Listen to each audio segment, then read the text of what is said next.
Good morning, students. How are you? Okay. Myself, Ravindra Kumar Jha, Associate Professor, CIMSR and Kuanwala Dehradun. पिछले lecture में हम लोगों ने blood के बारे में डिस्कस किया था कि ब्लड होता है क्या, क्या होता है ब्लड, फंक्शंस, कंपोजिशंस, ये सारी चीज़ें हम लोगों ने जो लास्ट लेक्चर में हमने डिस्कस किया था। आज हम लोग जो WBC के जो ब्लड सेल्स होते हैं, हेल्थ में RBC होते हैं, WBC होते हैं और प्लेटलेट्स होते हैं, जो मैंने हम लोगों ने लास्ट लेक्चर में जो है डिस्कस किया था। आज हम लोग WBC के बारे में हम आपको बताएंगे कि WBC क्या होता है और हम लोग उसके बारे में हम लोग डिस्कस करेंगे। ये हम WBC को हम लोग ल्यूकोसाइट्स भी बोलते हैं, राइट, वाइट ब्लड सेल्स, इसे हम लोग ल्यूकोसाइट्स भी हम लोग बोलते हैं। अब है, जब हम लोग WBC का क्लासिफिकेशन देखेंगे, WBC का जो क्लासिफिकेशन होता है इसको हम लोग दो पार्ट में हम लोग इसको डिवाइड करते हैं। एक हमारा होता है ग्रैनुलोसाइट, दूसरा होता है हमारा एक ग्रैनुलोसाइट एंड एक ग्रैनुलोसाइट। ग्रैनुलोसाइट जो होते हैं उसमें 3 टाइप्स के हमें WBC देखने को मिलते हैं, neutrophils, इस्नोफिल्स and the basophil. Neutrophils, eosinophil and the basophil. And next हमारा एक ग्रैनुलोसाइट। एक ग्रैनुलोसाइट में हमारा 2 टाइप्स के WBC हमें देखने को मिलते हैं, lymphocytes and monocytes. Lymphocytes and monocyte. तो बेसिकली जब हम लोग देखेंगे, अगर आपसे कोई पूछे कि WBC कितने टाइप्स के आपके होते हैं, तो आप ये भी बोल सकते हैं कि 5 टाइप्स के WBC हमें देखने को मिलते हैं, neutrophils, इस्नोफिल्स, basophils, lymphocytes and the monocytes. ये जो है 5 टाइप्स के हमें WBC हमें देखने को मिलते हैं। अब हम लोग देखेंगे कि WBC का जो डेवलपमेंट होती है, इसे हम लोग बोलते हैं ल्यूकोपोइसिस। ल्यूकोपोइसिस मतलब होता है कि जब हम लोग WBC का डेवलपमेंट होता है, the process of development and the maturation of white blood cells is called the ल्यूकोपोइसिस।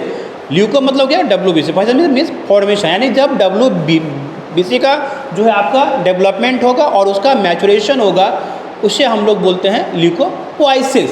अब हम लोग देखेंगे कि डेवलपमेंट, WBC का डेवलपमेंट हमें कैसे हमें देखने को मिलते हैं। जब आप देखेंगे अलग अलग डेवलप जो हमें जो सेल्स, अब सबसे पहले जैसे कि हम देखेंगे कि न्यूट्रोफिल्स का है, न्यूट्रोफिल्स का डेवलपमेंट हमें कैसे देखने को मिलेंगे। तो जो भी हमें जो सेल्स होते हैं वो हमें स्टेम सेल से, जो हमारा ब्लास्ट सेल होता है, सबसे पहले क्या होगा, हमें ब्लास्ट सेल देखने को मिलेंगे। तो न्यूट्रोफिल का डेवलपमेंट ये 6 स्टेज में हमें देखने को मिलेंगे। नंबर 1 जो हमारा सबसे जो बड़ा सेल होगा वो हमारा है माइलोब्लास्ट।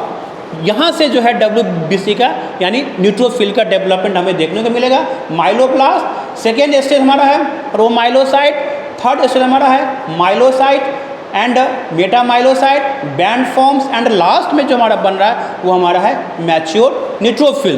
तो ये 6 स्टेज के बाद हमें जो है WBC में न्यूट्रोफिल का डेवलपमेंट हमें देखने को मिलता है।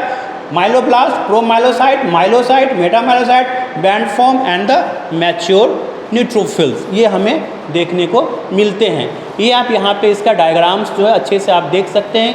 प्रोमाइलोसाइट ये जो है जैसे जो जिस स्टेज में रहेगा, सबसे पहले वो हमारा बड़ा सेल, बिग सेल होता है, उसके बाद धीरे धीरे हमारा जो है सेल्स का साइज हमें जो है डिक्रीज होता नज़र आता है। प्रोमाइलोसाइट, माइलोसाइट एंड द मेटामाइलोसाइट, ये हमें देखेंगे डायग्राम में कि ये हमारा है माइलोसाइट का आप डायग्राम देखेंगे। हाई NC रेशियो मतलब क्या होता है, न्यूक्लियस एंड द साइटोप्लाज्म का रेशियो। जो हमारा माइलोब्लास्ट होता है इसमें जो न्यूक्लियस आप देख रहे हैं कि न्यूक्लियस का साइज में क्या बड़ा हमें देखने को मिलता है। तो NC रेशियो, न्यूक्लियस बड़ा है, साइटोप्लाज्म आपका कम है। इसमें न्यूक्लियाई, जो न्यूक्लियस है उसमें हमें न्यूक्लियाई भी हमें देखने को मिलते हैं। न्यूक्लियस विथ इमैच्योर क्रोमैटिन भी हमें यहाँ देखने को मिलते हैं। और जो हमारा साइटोप्लाज्म है ये स्कैंट लाइट ब्लू साइटोप्लाज्म जो हमारे रीम पे हमें देखने को मिल रहे हैं। नेक्स्ट हमारा है इसी तरह मेटामाइलोसाइट हम देखेंगे। मेटामाइलोसाइट में हमें सेकेंडरी ग्रैन्यूल्स हमें देखने को मिलते हैं। उसके बाद न्यूक्लियस जो है आपका पहले से साइज छोटा हो जाता है और इसका शेप हमें जो है किडनी शेप हमें देखने को मिलता है और इसमें न्यूक्लियाई हमें एब्सेंट नज़र आता है। नेक्स्ट जो हमारा बैंड फॉर्म में जब आप देखेंगे इसमें सेकेंडरी ग्रैन्यूल्स हमें देखने को नजर आएंगे और ये जो हमारा बैंड फॉर्म है ये आकार हमारा किडनी शेप का आकार जो है हमें इसका न्यूक्लियस हमें देखने को मिलता है। इसी प्रकार हम आगे डायग्राम देखेंगे प्रोमाइलोसाइट का। ये आप डायग्राम देख सकते हैं, माइलोसाइट का डायग्राम है।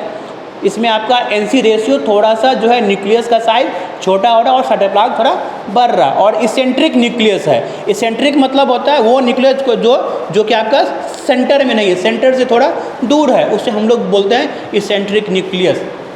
उसके बाद ये हमारा मोनोसाइट का डायग्राम आप देख सकते हैं। ये हमारा जो है आपको इस प्रकार का हमें किडनी शेप का या फिर बीन शेप का ये हमें देखने को मिलता है। न्यूट्रोफिल का जब आप देखें ये हमारा मैच्योर्ड न्यूट्रोफिल्स का है। जो हमारा मैच्योर्ड न्यूट्रोफिल्स है इसमें आपको मल्टी लोब होते हैं, 2 से लेके 5 2 to 5 लोब्स हमें इसमें देखने को मिलते हैं और इसमें जो ग्रैन्यूल्स होते हैं ये हमारा फाइन पिंक कलर का हमें ग्रैन्यूल्स इसमें देखने को मिलेंगे और जो इसमें जो हमें लोब्स होते हैं वो एक फिलामेंट के जो है द्वारा आपका अटैच रहता है। तो 2 to 3 लोब्स हमें इसमें देखने को मिलते हैं। इसके बाद हमारा ईओसिनोफिल का जो डायग्राम आप देख रहे हैं, ईओसिनोफिल का डायग्राम ये हमारा बाइलोब्ड होता है, 2 लोब्स होते हैं इसमें और 2 लोब और ये स्पेक्टेकल जो हमारे स्पेक्टेकल होते हैं उसके आकार का हमें देखने को मिलता है और इसमें जो ग्रैन्यूल्स होते हैं ये न्यूट्रोफिल की अपेक्षा थोड़ा बड़ा होता है और ये ब्राइटनेस होती है और ये आपका ऑरेंज कलर का ग्रैन्यूल्स हमें इसमें देखने को मिलते हैं ईओसिनोफिल्स में। इसके बाद हमारा है बैसोफिल का जो है ये जो आपका न्यूक्लियस होता है ये अनडेवलप्ड एस शेप का हमें जो इसको ये देखने को मिलता है और इसमें जो ग्रैन्यूल्स होते हैं बहुत ही बड़े बड़े ग्रैन्यूल्स हमें इसमें देखने को मिलते हैं और ग्रैन्यूल्स हमारा ब्लैक कलर का ब्लू भी हो सकता है और ब्लैक भी हमें इसमें ग्रैन्यूल्स हमें इसमें देखने को मिल सकते हैं। लिम्फोसाइट में जो इसका न्यूक्लियस होता है ये ओवल में होता है, ओवल शेप में आपका होता है और इसके रिम पे हमें जो है साइटोप्लाज्म हमें इसमें देखने को मिलते हैं। ये अलग अलग प्रकार का जो है हमने जो है WBC का डायग्राम हमने देखा। जो मैंने पहले भी आपको बताया कि ईओसिनोफिल का साइज़ क्या होगा, सेल साइज इसका जो है 10 से लेकर 14 माइक्रोमीटर 10 to 14 माइक्रोमीटर हमें ये देखने को मिलेगा। न्यूक्लियस सेंट्रल और जो इसका न्यूक्लियस है वो सेंट्रल भी हो सकता है और इसेंट्रिक भी आपका हो सकता है और इसमें लोब्स जो है जनरली क्या होता है ईओसिनोफिल में 2 लोब्स से हमें ज़्यादातर देखने को मिलते हैं। इसके अलावा जो ये पर्पलस ब्लू स्पेक्टेकल शेप्स का होता है, जो इसका न्यूक्लियस होगा ये हमें जो है पर्पलिश कलर का दिखेगा और ये स्पेक्टेकल शेप का जो मैंने आपको पहले भी बता रखा है। साइटोप्लाज्मिक जो हमारा साइटोप्लाज्म होता है ये हमारा ब्राइट पिंक कलर का हमें इसमें देखने को मिलेंगे।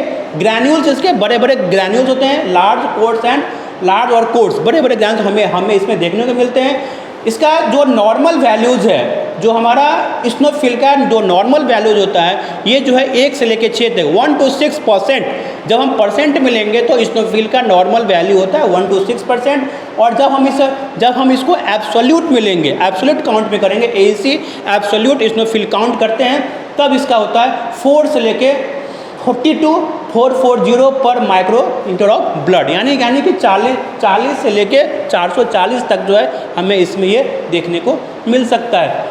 इसी प्रकार हमारा नेक्स्ट है न्यूट्रोफिल जो है सबसे ज़्यादा जो नंबर के हिसाब से परसेंट के हिसाब से सबसे ज़्यादा जो हमें सेल्स देखने को मिलते हमारा था न्यूट्रोफिल। इसका साइज़ क्या होता है 10 to 14 माइक्रोमीटर साइज़ है। न्यूक्लियस इसका एसेंट्रिक भी हो सकता है और सेंट्रल भी आपका हो सकता है। इसमें लोब्स जो मैंने पहले भी बताया, इसमें लोब्स जो हैं 2 to 6 या 2 to 5 ये जनरली हमें इसके देखने को मिलते हैं और ये डीप पर्पलिश कलर का हमें देखने को मिलता है। इसी प्रकार जो इसका साइटोप्लाज्म होता है वो फेंट पिंक कलर का, लाइट पिंक कलर का हमें देखने को मिलता है। ग्रैन्यूल्स जो होते हैं आपके बहुत ही लाइट होते हैं और वो पिंक कलर के हमें ग्रैन्यूल्स हमें देखने को मिलते हैं। इसका जो नॉर्मल वैल्यूज़ है न्यूट्रोफिल्स का नॉर्मल वैल्यूज़ कितना होता है 40 to 75%। सबसे जितने भी WBC होते हैं उसका 40 to 75% हमारा जो है वो आपका न्यूट्रोफिल होता है। और जब हम इसको एब्सोल्यूट न्यूट्रोफिल काउंट करेंगे तो इसका नॉर्मल वैल्यूज होता है 2000 to 7500 पर माइक्रोलीटर आपका पर mm ये हमें देखने को मिलता है। इसी प्रकार बैसोफिल सेल का जो साइज़ हमें देखने को मिलेगा 10 से 14 माइक्रोमीटर इसका साइज होता है। न्यूक्लियस ज़्यादातर इसका सेंट्रलाइज होता है और इसमें 2 to 3 लोब्स हमें ब्लूइश पर्पल कलर का हमें देखने को मिलता है। और इसमें ग्रैन्यूल्स जो है ओवरलोडेड, बहुत ज़्यादा ग्रैन्यूल्स हमें इसमें देखने को मिलते हैं। वेरी कोर्स डीप पर्पल और ब्लू कलर का ग्रैन्यूल्स हमें इसमें देखने को मिलेगा। इसी प्रकार जो साइटोप्लाज्म है बैसोफिलिक साइटोप्लाज्म है और फुल ऑफ ग्रैन्यूल्स की इतनी ज़्यादा मात्रा होती है कि हमें इसका जो न्यूक्लियस है वो हमें स्पष्ट रूप से दिखाई नहीं पड़ता है। ये अनडेवलप्ड एस शेप का हमें जो ये हमें देखने को मिल सकता है। और इसका जो नॉर्मल वैल्यूज बहुत ही कम होता है। इसका नॉर्मल वैल्यू 0 से 1%, 0 to 1% हमें इसका परसेंट में इसका नॉर्मल वैल्यू जो है। जब हम इसका एब्सोल्यूट वैल्यू निकालेंगे तो 0 से लेके 100 पर माइक्रोलीटर ऑफ ब्लड हमें ये देखने को मिलेगा। इसी प्रकार मोनोसाइट है। मोनोसाइट जितने भी WBC होते हैं उसमें सबसे बड़ा बिग साइज, सबसे बड़ा सेल हमें ये देखने को मिलता है। इसका साइज जो है 12 to 20 माइक्रोलीटर साइज आपको देखने को मिलेगा। इसका जो न्यूक्लियस होता है आपका इसेंट्रिक और सेंट्रलाइज होता है और राउंड और ओवल शेप में हमें ये देखने को मिल सकता है। और पेल ब्लूज वायलेट कलर का हमें इसका न्यूक्लियस आपको नजर आता है। साइटोप्लाज्म इसका एबंडेंट और पेल ब्लू कलर का साइटोप्लाज्म हमें इसको देखने को मिलेगा। जब हम इसका नॉर्मल वैल्यूज देखेंगे तो इसका नॉर्मल वैल्यूज हमें 2 to 10%, बहुत जगह 2 to 8% भी है, कहीं 2 to 10% भी हमें देखने को मिल सकता है। लेकिन जब हम इसको एब्सोल्यूट वैल्यूज में देखेंगे तब इसका जो नॉर्मल वैल्यूज है 500 to 800 पर माइक्रोलीटर ऑफ ब्लड हमें ये देखने को नज़र आएगा। इसी प्रकार जब हमने अभी तक उसके बारे में देखा कि क्या क्या होता है। अब जब हमें ग्रैनुलोसाइट का, जो मैंने पहले भी आपको बताया था कि इसका डेवलपमेंट कैसे ग्रैनुलोपोइसिस मतलब होता है ग्रैनुलोसाइट का डेवलपमेंट और मैचुरेशन। जो हमारे ग्रैनुलोसाइटिक सेल्स हैं न्यूट्रोफिल, इस्नोफिल, बैसोफिल का डेवलपमेंट और मैचुरेशन कैसे होता है। तो सबसे पहले हीमोसाइटोब्लास्ट सेल होते हैं, उसके बाद वो डेवलप होता है माइलोइड स्टेम सेल में, उसके बाद फिर वो माइलोब्लास्ट में आपका डेवलप होता है, फिर आपका वो myelocyte, then the myelocyte, metamyelocyte, band form and the last में आपका जो हमारा मैच्योर ग्रैनुलोसाइट हमें देखने को मिलते हैं। इसके अलावा अब है हमारा कि मोनोसाइट जो हमारे जो एक ग्रैनुलोसाइटिक सेल हैं उसका डेवलपमेंट कैसे होता है। तो सबसे पहले आपका हीमोसाइटोब्लास्ट सेल होगा, उसके बाद माइलोइड स्टेम सेल में आएंगे, फिर मोनोब्लास्ट बनेगा, फिर आपका प्रोमोनोसाइट बनेंगे, फिर मोनोसाइट। जब तक ये ब्लड में प्रेजेंट है, जब ये सेल ब्लड में प्रेजेंट है तब तक हम उसे मोनोसाइट बोलते हैं, और जब ये सेल टिश्यू में एंटर हो जाता है तब हम उसको बोलते हैं आपको मैक्रोफेजेस। ये आप देख रहे हैं कि ब्लड में है तो मोनोसाइट है, एंड जब ये टिश्यू में कराता हम इसे मैक्रोफेजेस कहते हैं। ये सबसे बड़ा सेल होता है। इसी प्रकार अब जो है लिम्फोइड सेल का, लिम्फोसाइट का डेवलपमेंट हम कैसे देखेंगे। लाइक सेम उसे है, हीमेटोसाइटोब्लास्ट बनेगा, लिम्फोइड स्टेम सेल, फिर आपका लिम्फोब्लास्ट बनेंगे, फिर आपका प्रो लिम्फोसाइट बनेगा, फिर लिम्फोसाइट बनेगा। और ये जो लिम्फोसाइट है जब ये एक्टिवेटेड फॉर्म होता है तब यही जो लिम्फोसाइट जो है हमारा बी सेल में एक्टिवेट होकर, और बी सेल के बाद वो जो है प्लाज्मा सेल में एक्टिवेट होता है, और यही प्लाज्मा सेल हमारा जो है बॉडी में एंटीबॉडीज़ का प्रोडक्शन करता है। तो याद रखेंगे, अगर आपसे कोई पूछेगा कि एंटीबॉडीज़ का प्रोडक्शन किस सेल से होता है तो हम ये बताएंगे कि या तो आप बी लिम्फोसाइट भी बोल सकते हैं या फिर आप इसको प्लाज्मा सेल्स भी बोल सकते हैं, जिससे कि एंटीबॉडी का प्रोडक्शन होता है। अब हमने आपको बताया कि अब हम लोग देखेंगे कि नॉर्मल रेंज ऑफ WBC। जब WBC का नॉर्मल काउंट क्या होता है, तो सबसे पहले जब बच्चा इन्फेंट होता है एट बर्थ के समय इन फुल टर्म, यहाँ पे WBC का काउंट थोड़ा हाई हमें देखने को मिलता है। 10,000 से 25,000 पर माइक्रोलीटर ऑफ ब्लड जो है हमें यहाँ देखने को मिलता है। उसके बाद जो है जैसे जैसे एज ग्रुप होगा 1 year, infants up to 1 year of age, 1 साल तक जो है उसका नॉर्मल काउंट कितना होगा WBC का 6000 to 16000 पर माइक्रोलीटर आपको देखने को मिलेंगे। इसी प्रकार एडल्ट्स में जो होता है नॉर्मली एडल्ट्स में जो हमारा WBC का जो नॉर्मल वैल्यू होता है वो होता है हमारा 4000 to 11000 पर CMM या पर माइक्रोलीटर ऑफ ब्लड होता है। ये हमारा WBC का नॉर्मल काउंट होता है। अब हम देखेंगे कि WBC का वेरिएशन, किस कंडीशन में WBC इंक्रीज हो जाता है और किस कंडीशन में हमारा ये लो हो जाता है, कम हो जाता है। तो मैंने बताया था कि जब WBC का नॉर्मल काउंट क्या है 4000 to 11000, तो जब WBC काउंट 11000 से ज़्यादा हो जाएगा, 11000 से ज़्यादा हो जाएगा, उस कंडीशन को हम लोग कहते हैं ल्यूकोसाइटोसिस। और जब WBC काउंट जो है 4000 से 4000 से कम हो जाता है उसे हम लोग बोलते हैं ल्यूकोसाइटोपिनिया।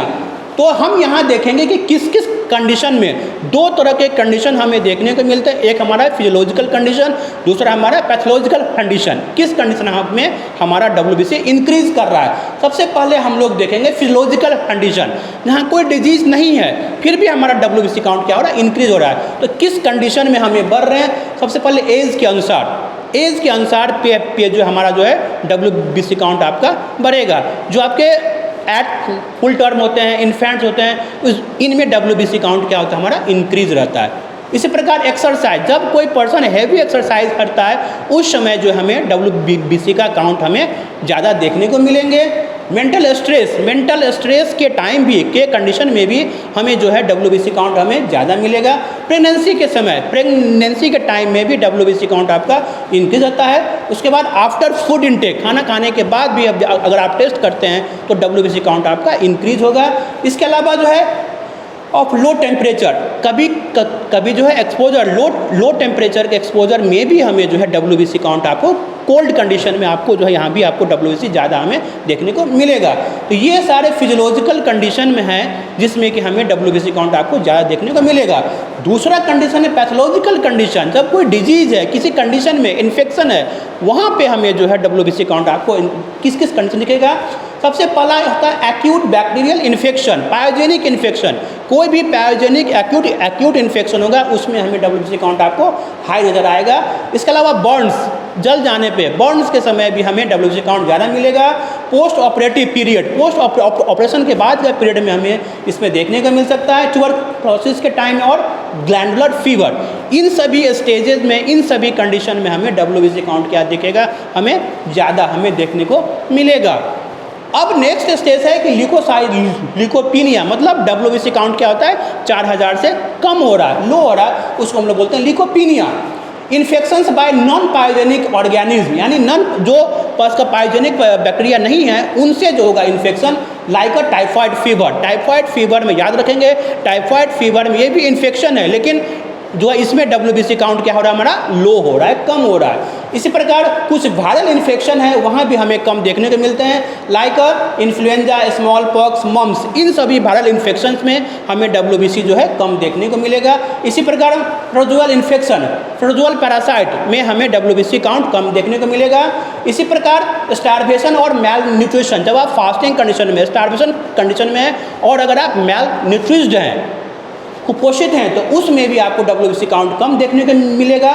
फिर अगर आपका बोन मैरो सप्रेस हो गया है, बोन मैरो में ब्लड के फॉर्मेशन नहीं हो रही है, सप्रेस कर गया है, उस कंडीशन में भी हमें जो है WBC काउंट हमें कम देखने को नज़र आएंगे। तो जैसे कि हमारा न्यूट्रोफिल है, तो न्यूट्रोफिल का लाइफ स्पैन जो है कितने देर तक हमारा WBC का लाइफ स्पैन होगा। जो हमारा न्यूट्रोफिल है इसका लाइफ स्पैन होता है हमारा 7 आवर, 7 घंटे का जो ये हमारा इसका जो है आपको इसका लाइफ स्पैन होता है। और इसका फंक्शन क्या है, इसका फंक्शन होता है इम्यून डिफेंस में। अब जब इसका डिफेंस में हमारा ये जो हमें देखने को मिलता है। इसी प्रकार हमारा जो आपका इस्नोफिल है ये हमारा 8 से लेकर 12 घंटे 8 to 12 आवर्स तक हमें ये देखने को मिलेगा। इसी प्रकार बेसोफिल है, ये जो है कुछ घंटों से कुछ आवर तक हमें ये देखने को मिलता है। मोनोसाइट आपका जो है 3 डेज तक है। और हमारा जो लिम्फोसाइट है, लिम्फोसाइट में कुछ मेमोरी सेल्स होते हैं टी लिम्फोसाइट, ये जो है आपके जो है कुछ सालों तक हमें ये देखने को मिलता है, और ये जो हमारा बीसेल हमारा जो है आपका जो एंटीबॉडी का प्रोडक्शन करता है, और जो टी सेल हैं, जो मेमोरी सेल होते हैं, वो भी आपके कुछ सालों तक हमें देखने को मिलेगा, और ये जो है सेलुलर इम्यून रिस्पॉन्स में ये हमें हेल्प करता है। तो ये जो है थोड़े से कुछ इसके आपके उसके लाइफ स्पैन जो हमने देखा। तो आज के टॉपिक्स में हमने ये देखा कि WBCs के बारे में हमने आज डिस्कस किया। तो हमने आज के टॉपिक में ये डिस्कस किया कि WBC क्या होता है, कितने प्रकार के WBCs होते हैं, और उसका हमने डायग्राम देखा, उसके नॉर्मल रेंज कितने होते हैं, साइज़ क्या होता है, सभी चीज़ हमने आज इस टॉपिक में हमने डिस्कस किया। नेक्स्ट जो हम लोग लेक्चर लेके आएंगे उसमें हम लोग RBC और प्लेटलेट्स के बारे में हम लोग आगे डिस्कस करेंगे। Thank you.